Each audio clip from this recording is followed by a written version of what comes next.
அனைவருக்கும் வணக்கம். தெய்வீக பலன்கள் சேனல் சார்பாக தங்களை அன்புடன் வரவேற்கிறோம். இன்று நம் காணொளியில் காண விரும்புவது ஐப்பசி மாதம் தேய்பிறை அஷ்டமி அன்று செய்ய வேண்டியவை என்ன என்பதை பற்றி இந்த காணொளியில் பார்க்கலாம். வாருங்கள் காணொளிக்கு செல்லலாம். மறக்காமல் ஒரு சப்ஸ்கிரைப் செய்யவும். பொதுவாகவே அஷ்டமி என்பது பைரவருக்குரிய வழிபாட்டு தினமாகும்.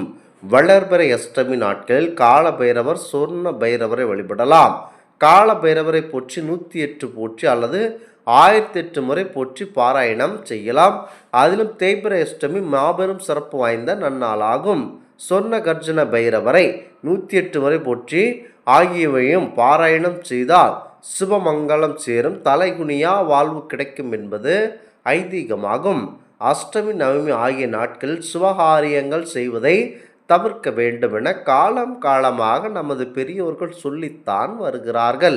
அதே நாட்களில் அஷ்டமி திதி மிகவும் சக்தி வாய்ந்தது. இந்த நாளில் ராகு காலம் போன்ற நேரங்களில் விளக்கேற்றி வழிபட்டால் எப்படிப்பட்ட துன்பமாக இருந்தாலும் அது பறந்து ஓடிவிடும் என்பது ஐதீகமாகும். முக்கியமாக இந்த பரிகாரத்தை கடைபிடித்து வருகிறோம். சக்தி வாய்ந்ததாக வழிபாட்டு நாளாக சொல்லப்படும் நாளில் ஏன் சுபகாரியங்களை செய்யக்கூடாது என அனைத்து மக்களும் குழம்பி தவிக்கிறார்கள். ஆனால் கிருஷ்ணர் பிறந்த அஷ்டமி தினத்தை கோகுலாஷ்டமியும், கிருஷ்ண ஜெயந்தி என்றும், ராமர் பிறந்த நவமியை ராமநவமி என்றும் விழாவாக கொண்டாடப்படுகின்றனர். இதனால் அஷ்டமி நவமியும் கொண்டாடப்பட வேண்டிய நாட்களாக அல்லது ஒதுக்கப்பட வேண்டிய நாட்களாக இந்த நாட்கள் சுபகாரியங்கள் செய்யக்கூடாததற்கும் எந்த விஷயத்தையும் தூங்க வேண்டாம் என சொல்வதற்கும் என காரணம் பற்றி தெரிந்து கொள்ள வேண்டும். முக்கியமாக உலகத்தில் உள்ள அனைத்து ஜீவராசிகளுக்கும் உடை, உணவு போன்ற அனைத்து விதமான ஐஸ்வர்யங்களையும் செல்வங்களையும் கொடுக்கக்கூடியவர்தான் நம் அஷ்டலட்சுமிகள் தான். அனைத்திற்கும் லக்ஷ்மி கடாட்சம் வேண்டும் என்பார்கள். பொதுவாக லக்ஷ்மி தேவி என்றதும் அனைவருக்கும் செல்வம் தான் நினைவிற்கு வரும். ஆனால் மகாலட்சுமியுடன் சேர்ந்து 8 லட்சுமிகள் உள்ளனர். தைரியம், தானியம், சந்தானம் என மனிதனின் வாழ்க்கைக்கு தேவையான 16 விதமான செல்வங்களை அருளக்கூடியவர்கள். உணவில் துவங்கி காரிய வெற்றி வரை லட்சுமியின் அருட்கடாட்சம் வேண்டும் என்பது ஐதீகமாகும். தைரியலட்சுமி மட்டும் உடன் இருந்து விட்டால் மற்ற அனைத்து லட்சுமிகளும் தானாக தேடி வந்து விடுவார்கள் என்பார்கள். ஆனால் இந்த 8 விதமான லட்சுமிகளும் சிவரூபமான ஸ்வர்ண பைரவரிடம் அருளை பெற்று அதன் மூலம் கிடைத்த அருட்சக்தியை கொண்டுதான் உலக உயிர்களை காத்து வருகின்றனர். இந்த அஷ்டலட்சுமிகளும் அஷ்டமி திதி அன்றுதான் பைரவரை வணங்கி பூஜை செய்து தங்கள் சக்திகளை புதுப்பித்து பெருக்கிக் கொள்வதாக ஐதீகமாகும். அஷ்டலட்சுமிகளும் வழிபாட்டில் ஈடுபடுவதால் அஷ்டமி நாளில் நடத்தப்படும் யாகம், பூஜை, ஓமம், திருமணம் என எந்த சுபகாரியத்திற்கும் 8 லட்சுமிகளும் தங்களின் அருளை வழங்க மாட்டார்கள். அஷ்டலட்சுமியின் அருட்பார்வை இல்லை என்றால் அந்த காரியம் எவ்வாறு மங்களகரமாக அமையும்? அதனால்தான் அஷ்டமி திதியில் சுபகாரியங்கள் செய்வதை தவிர்க்க வேண்டும் என்கிறார்கள்.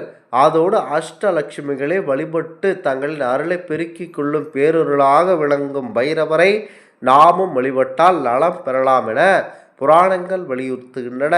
குறிப்பாக தேய்பிறை அஷ்டமி நாளில் நாமும் பைரவர் வழிபாட்டை மேற்கொண்டால் அஷ்ட ஐஸ்வர்யங்களும் கிடைக்கும், துஷ்ட சக்திகளை விரட்டியடிக்கப்படும் என்பது ஐதீகமாகும். நல்லவை வளர வேண்டும் என்பதற்காக தேய்பிறையை நீங்கள் விட வளர்பிறைக்குத்தான் அதிக முக்கியத்துவம் கொடுக்கிறார்கள். அத்தகைய தேய்பிறை அஷ்டமி நாட்களில் பைரவரை வழிபட்டால் தீமைகள், பாவங்கள் அழிந்து நல்லெண்ணம் கிடைக்கும் என சொல்லப்படுகிறது. முக்கியமாக அஷ்டமி திதியில் எவர் ஒருவர் பைரவரை வழிபடுகின்றனரோ பைரவரை முக்கியத்துவமாக நினைத்து வழிபாடு செய்தால் அனைத்து காரிய தடை, உங்கள் வீட்டுகளில் இருக்கும் பிள்ளை சுனியும் எதுவாக இருந்தாலும் எல்லாமே மறைந்து ஓடிவிடும்.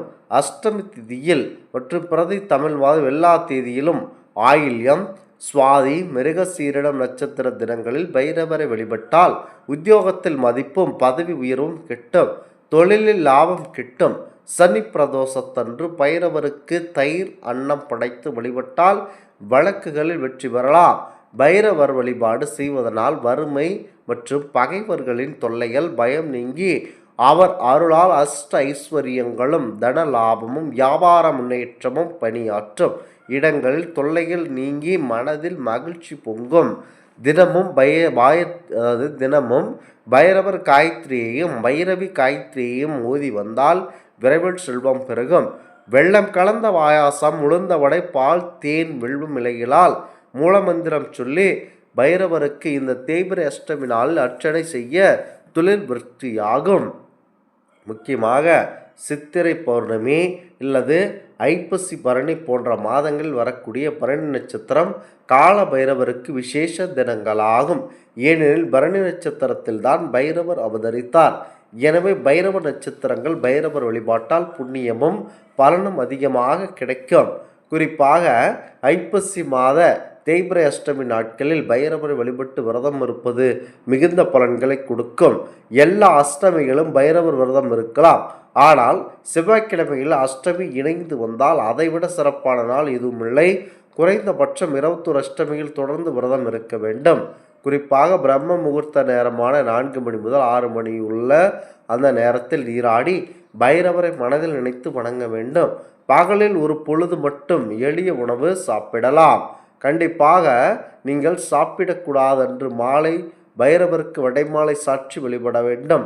வசதி குறைந்தவர்கள் ஒரு தீபம் மற்றும் ஏற்றினால் போதுமானது. முக்கியமாக மறுநாள் நவமி என்று காலை மீண்டும் சிவன் கோவிலுக்கு சென்று விநாயகர், சிவன், அம்பாள், பைரவரை வணங்கி ஏழைகளுக்கு அன்னதானம் அளிக்க வேண்டும். சிறிதளவு சர்க்கரை பொங்கல் செய்து குழந்தைகளுக்கு கொடுத்தால் நல்லது. முக்கியமாக முதலில் பெண் குழந்தைகளுக்கு கொடுத்து விட்டுதான் மற்றவர்களுக்கு கொடுக்க வேண்டும். பிறகு வீட்டிற்கு எந்த கெடுதலும் வராது என உறுதிமொழி எடுக்க வேண்டும். சாப்பிட்டு விரதத்தை நிறைவு செய்ய வேண்டும். பைரவர் விரதத்தின் நோக்கியமே கேடுகளை அழிப்பதுதான். இந்த ஆன்மீக தகவல் உங்களுக்கு பிடித்து இருந்தால் தெய்வீக பலன்கள் சேனலை கண்டிப்பாக சப்ஸ்கிரைப் செய்து கொள்ளவும். மீண்டும் ஒரு நல்லதொரு காணொளியில் உங்களை சந்திக்கிறோம். நன்றி, வணக்கம்.